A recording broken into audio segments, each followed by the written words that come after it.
Hey everybody, thank you so much for clicking on this video. Today we are going to talk all about mobility. Specifically, we're going to break down the 3 most common mobility restrictions. I'm going to give you a way to fix it quickly in the moment, a fix that's a little bit more long-term, and then I'm going to give you a few exercise variations that can work around the restriction you have without losing access to certain movement patterns in your workouts. Before we keep on going, if this is your first time here, my name's Justina. I am a personal trainer based out of New York City, and specifically, I am an FRC mobility specialist, which basically just means I understand a lot about joint health and how to create more space in certain ranges of motion. If that's something that sounds intriguing to you, I would love for you to hit that subscribe button and stick around. I do have a lofty goal of trying to hit 100K by the end of the year, so I would love your help to get there. So with that, we're going to dive into the first mobility restriction, and we're heading over to the gym.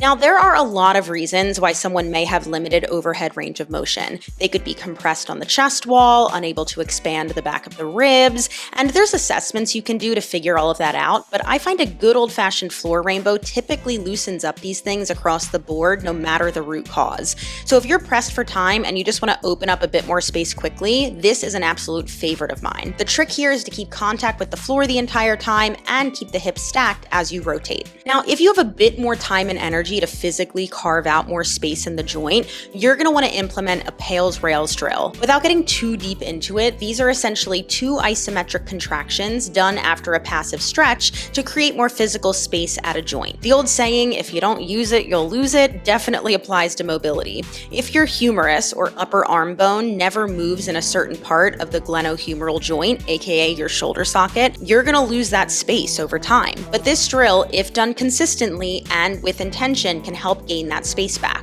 Now, if you're interested in not only learning more, but implementing these drills progressively over an 8-week period, I have an entire mobility program that utilizes these types of drills and more, so I will be sure to link it down below. Now, let's say you still want to work on vertical pressing, but you just don't have that full space to move. There are definitely still some ways that you can work around this without compromising form. One of my favorite drills is a 90-90 side leaning press. Essentially, we're opening up the angle at the shoulder by leaning to the side, but we're still working in more of that vertical path. Another solid option is an incline chest press.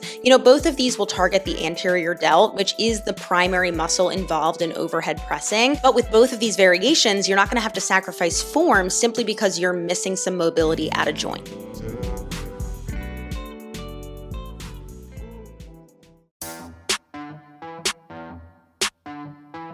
For people lacking some internal hip rotation, there's 2 approaches you can use. First is something like a supine block squeeze. This exercise will fire up your internal rotators and potentially get you a few extra degrees of space in the moment. Now, another strategy is actually to create more space at the back of the hip instead. This is going to allow the femur or your thigh bone to move back in space more and avoid the need for as much rotation to get through certain movement patterns. Now, I love a kickstand deadlift hold because this is going to help loosen up the muscles on the backside of the pelvis and prep us for a bit more working space right in the moment. Now, if you want to carve out that space specifically over a longer period of time, I'm going to recommend a 90-90 Pales Rails, specifically focused on that back leg, since that's the one working through internal rotation here. And it's the same concept that we broke down in the shoulder flexion drill. You want to hold a passive stretch for 2 minutes, then perform your Pales contraction by trying to drive the foot through the floor and finish it out with your Rails contraction by trying to lift the foot off the floor. Now, this base isn't always accessible to everybody, so you can absolutely do it standing with the leg elevated on a bench,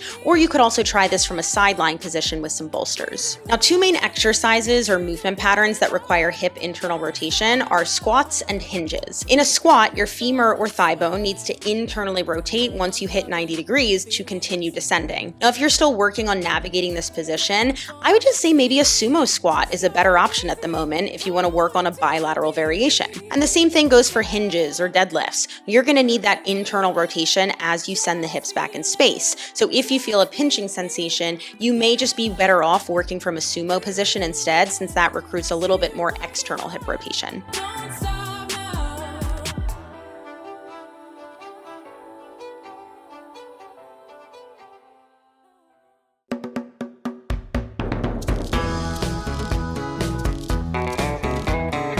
Now, one of my favorite ways to gain a bit more dorsiflexion or knee over toe position in a warm-up is by elevating the big toe on a wedge or a small plate. This is going to help you more easily flatten out the foot, which is crucial for dorsiflexion, but really difficult for people to do fairly often. Now, you can either rock in and out of this, or you can hold the position for a more passive stretch through the calf. Moving into a long-term solution, I think you can see a theme here, but if you've got more time, I would recommend an ankle dorsiflexion pails rails drill. You can even do this with the wedge if you find that a little bit more comfortable, but the premise again is the same. You want to hold your passive stretch, then try to push your toes through the floor, and finally try to lift your toes off the floor. These drills, remember, are only as effective as you make them, and they require consistency. I would recommend performing these 3 times a week to see some good progress. Now, the exercise that's typically most inhibited by ankle dorsiflexion is a squat. So my best advice is to simply elevate the heels. The amount of elevation will fully depend on the range of motion you have access to, but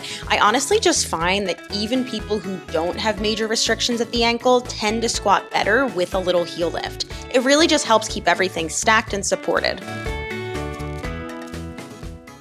Now, if you have a specific mobility restriction we did not cover in this video, I would love to hear more about it down below. And if you're looking for any follow-along videos that aren't necessarily in that 8-week program, like you have one of these restrictions and you just kind of want to see it a little bit more in action, send me a message. Best way to do that is over Instagram if you have access to it, and I'm more than happy to send you a little demo video. Once again, make sure you hit that subscribe button so you don't miss out on future videos, and I will see you in the next one.